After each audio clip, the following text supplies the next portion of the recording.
지금부터 캐나다 어디 주, 어디 학교, 어떤 주에 무슨 이민 스트림 하면 무조건 영주권 100% 가능한지 안내드리겠습니다.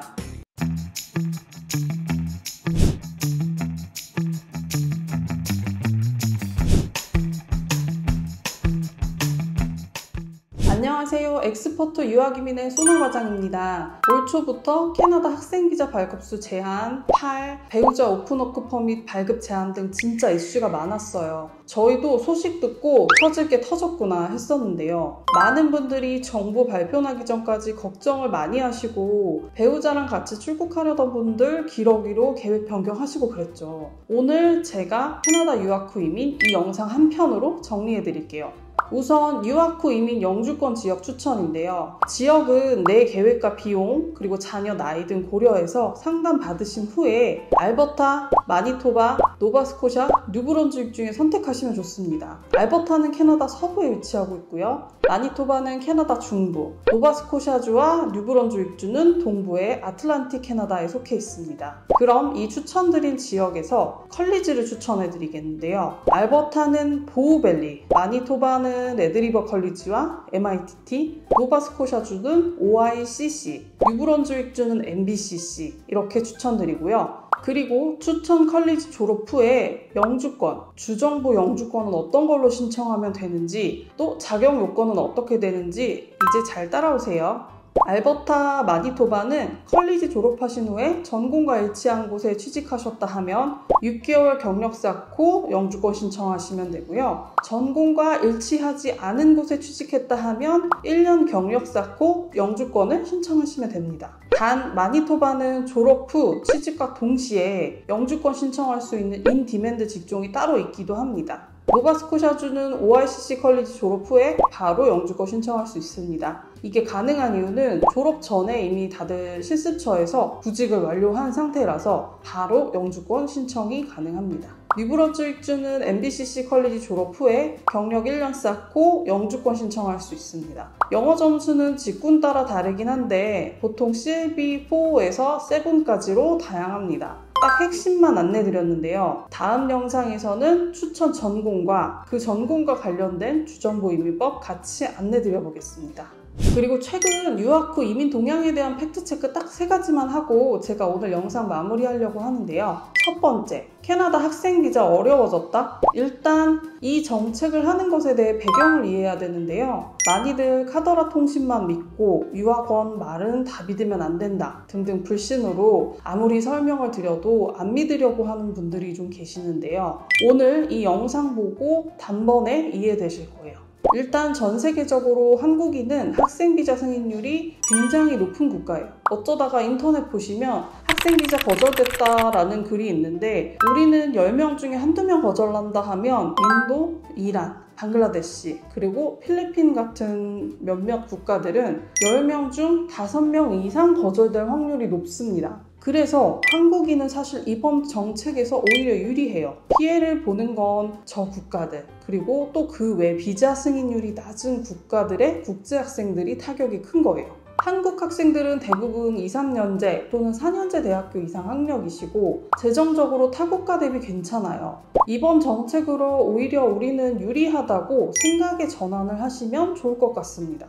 두 번째, 컬리지, 배우자, 취업비자 발급 중단. 이것도 물론 가족이 단체로 출국하려던 분들에게는 날벼락일 수 있어요. 근데 제가 수습을 해보면 초반에 기러기 하시는 분들이 굉장히 많아요. 엄마 혼자 아이들 데리고 가서 남은 배우자분은 한국에서 계속 직장 생활하며 또는 본인 사업하시면서 자금을 캐나다로 보내주시는 분들이 더 많았어요. 그 이유가 배우자분이 취업비자가 있어도 취업을 잘 하셨다고 해도 초반에 캐나다에 정착해서 한국에서 벌던 만큼은 절대로 못 버세요. 저는 유학 중 제일 중요한 요소 중에 하나가 돈이라고 생각해요. 제가 고객분들 수속하다 보면 또 캐나다에서 일할 때도 많은 분들을 뵈면 의외로 영주권 취득 전에 자금이 다 떨어져서 다시 한국으로 가시는 가족분들을 굉장히 많이 봤어요. 인터넷에는 항상 성공한 이야기, 빨리 영주권 땄다 이런 이야기들만 있어서 그렇지 사실은 실패하고 돌아가시는 분들도 굉장히 많습니다. 저는 가족은 다 같이 있는 게 당연히 좋다고 생각하지만 현실적인 요소로 봤을 때 기러기 생활하는 것이 오히려 나은 조건이 될 수도 있겠구나 하는 생각을 했었어요. 아니 근데 나는 영어를 꽤 하고 경력도 있으니까 바로 캐나다 메이저 회사에 취직할 수 있을 것 같은데 한국에서만큼 벌 수 있을 것 같은데 하시는 분들도 물론 계세요. 하지만 현지에 아는 사람 하나 없고 일단 퍼밋만 있고 나에 대해서 레퍼런스를 해줄 수 있는 사람이 하나도 없는 이제 막 캐나다에 온 외국인을 단순히 비자가 있고 영어를 좀 한다고 해서 써줄 현지 회사는 그렇게 많지 않습니다. 물론 능력이 되셔서 바로 취업하시는 분들도 계시지만 현실적으로 어려운 점, 현지 캐네디언들도 취업 위해서 이력서 정말 많이 제출을 하고 있어요. 그래서 저는 배우자 오픈워크 퍼밋은 당연히 있으면 좋지만 없다고 해서 캐나다 유학 후 이민이 어려워졌다라고 생각하지 않습니다. 그리고 마지막 세 번째. 그럼 석사 유학은 배우자 취업 비자 나오니까 무조건 석사 유학으로 가야 하나? 석사 공부하시는 거 많이들 겁내시는데 어찌 보면 컬리지보다 더 쉽다고 하시는 분들도 계세요. 그 이유를 설명드려보자면 일단 대부분의 컬리지, 이거는 과별로 좀 다르기는 한데 고등학교처럼 월, 화, 수, 목, 금, 오전, 오후, 풀로 주 5일 매일 수업을 합니다. 그리고 수업이 끝남과 동시에 과제, 퀴즈, 그리고 실습도 있고요. 이수해야 할 학점 자체가 컬리지는 사실 많아요. 석사 과정에 비해서. 근데 석사는 일단 이수해야 하는 학점 자체가 컬리지보다 적어요. 그리고 내가 선택한 전공에 대한 심화 과정이기 때문에 오히려 하나의 주제에 대해서 깊이 파고 들어가는 거라 조금 더 쉽다고 느끼실 수도 있어요. 그리고 캐나다는 미국이나 영국, 호주에 비해서 석사 입학하는 영어 조건 점수가 좀 낮은 편이고요. 석사 입학을 위한 GRE, GMAT, 전공별 시험 점수가 면제되는 학교들이 되게 많아요. 복병이 하나 있다면 논문인데요. 그러나 이것도 논문 없이 졸업할 수 있는 석사 과정들이 좀 있어요. 난 기왕이면 캐나다 석사 하니까 논문 써보고 싶다 하시는 분들은 사실 상관없겠지만 한국어로도 힘든 논문, 영어로 난 진짜 못한다 하시는 분들은 엑스퍼트로 연락주세요. 졸업 논문 필요 없는 학교 찍어드립니다. 결론은 배우자 오픈워크 퍼밋이 꼭 필요하시거나 석사 이민으로 진행하실 분들이 아니고서는 석사 이민은 필수가 아니다.